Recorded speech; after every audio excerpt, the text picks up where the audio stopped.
What's going on? We back. It's Motor City Sports Talk, man. We had 2 good live streams yesterday, and hopefully we can do it again Saturday. Hopefully we have some more Pistons news to talk about. Hopefully we continue to have more Lions news to talk about. But today we highlighting Kerry Hyder and talking about the impact that he could have on the Detroit Lions defense that was deeply missed last year.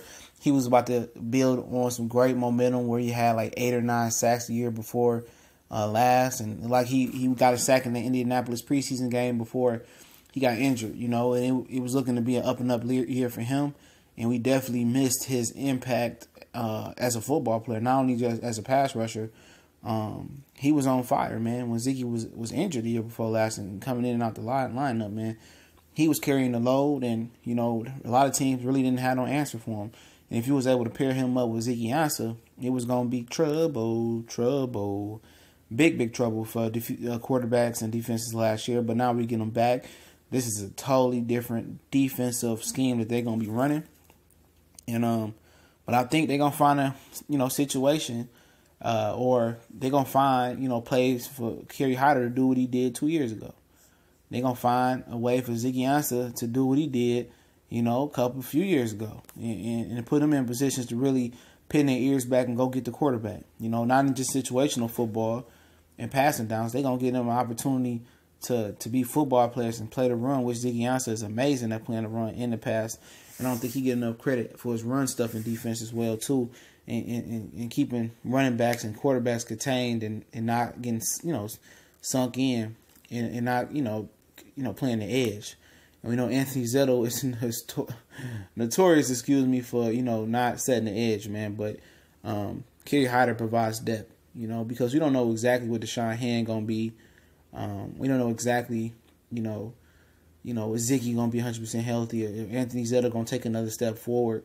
But we got to know if Kerry Hyder is healthy, that he's going to resume being that left end, and Ziggy going to be the right end if they play a 4-3. And they're going to get at it, man. They're going to get back to business. They're going to be a deadly tandem if that knee and the ACL is good for Kerry Hyder. And he was a guy that was motivated. He was a guy that was motivated not only coming off a good year, he was motivated to build on that year and show people that it wasn't a fluke. And, he is probably our number 1 or 2 best pass rusher with Zeke Ansah, depending on what type of build of help Zeke got. And then you put Alshon Robinson in the middle, run stopper Sylvester Williams in the middle. I mean, that's way better than we had last year. I'm sorry, man. I know Nada was a huge part of the run stopping defense. But the pass rush was just non-existent, man. And we didn't have no run defense after Nada went out.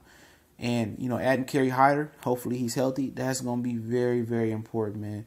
Not only is it going to be important for guys like Alshon and guys like Ziggy not to, always have to carry the load of being doubled and triple teamed. That's going to free up another guy that's a dangerous edge rusher.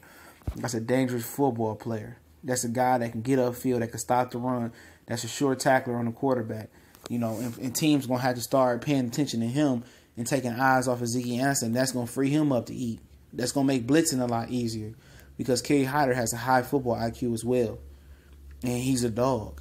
He's a dog. And that's going to help that front seven getting upfield and playing the run and playing the pass. That's going to help the second level. That's going to help Devin Kennard be more of a linebacker instead of having him have played defensive end too. Because they want him to play some defensive end as well because they don't know what they're going to get from Zettel, or if Hyder not going to be healthy enough, he got prepared to rush the passer as well, which he can do, but that's going to take the load off of him. If Kerry Hyder can be healthy, he's going to just exclusively worry about, being a linebacker. And if he does rush off the edge, that's another player that they can have rush off the edge. If it goes into a nickel look, that means you have Devin Kennard on one end, you got Kerry Hyder on that one end, or Zeke Ansah on another end, and Devin Kennard on one end. That means you can give somebody some rest, one of those pass rushers some rest, or you can put them all on the field at once and to get after the quarterback. So Kerry Hyder changes the complexion of the team, and he's probably one of the reasons they didn't go out there and draft a supreme pass rusher like the dude from Boston College, Harold Landry. They didn't reach for a pass rusher because they worried about they're going to scheme the pass rush, and they got a good sack master in Kerry Hyder, good sack master in Anthony Zettel, and Deshaun Hand can play inside, outside. They know Anthony Zettel, they can coach him up to be a little bit more better, and they just going to roll off what they got. And Kerry Hyder is definitely a game changer. He's definitely a baller. He's definitely Zeke Ansah's match. They match each other's fly in the pass rushing game. And if he can have the year that he had 2 years ago, even better. The Lions pass rush is going to be definitely more existent than it was last year, where it was pretty much non-existent, and they didn't have any run play, any pass rushing play other than what Zeke Ansah was doing. So, it's going to help the second level too. Up front, if the offensive line got to worry about blocking them in the run game or the passing game, they ain't got to worry about, the linebackers ain't got to worry about them getting to the second level, because, them guys going to get upfield and they're going to eat up those blockers in the run game. So, it'll be interesting to see if Kerry Hyder can come back and be 100% healthy, man. And if he does, man, it's going to be big, man. It's going to be a big impact on that defense, man. The defense is going to look a lot different with him, especially if Christian Jones is what they believe he is, going to be at the linebacker position. Gerard Davis can take a step in the right direction. And if Devin Kennard can do his thing, we know the secondary going to ball out, because if Tease Tabor don't ball out, then we know they got Deshaun Shedd, he going to ball out. If Jamal Agnew don't ball out in the nickel, they got Quadre Diggs going to ball out in the nickel. And Miles Culliver don't ball out, and they can put Quadre at the safety position. So they got a lot of versatility in the back end.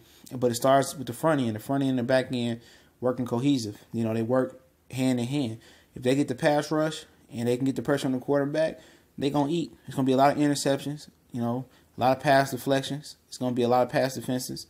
And, and if the DBs can hold their coverage long enough, it's going to be a lot of cover sacks as well, too. So, be interesting to see how the defense, is schemed up, because I don't see it being too much better than when Terrell Austin was there, but you never know. It's Motor City Sports Talk. We gone.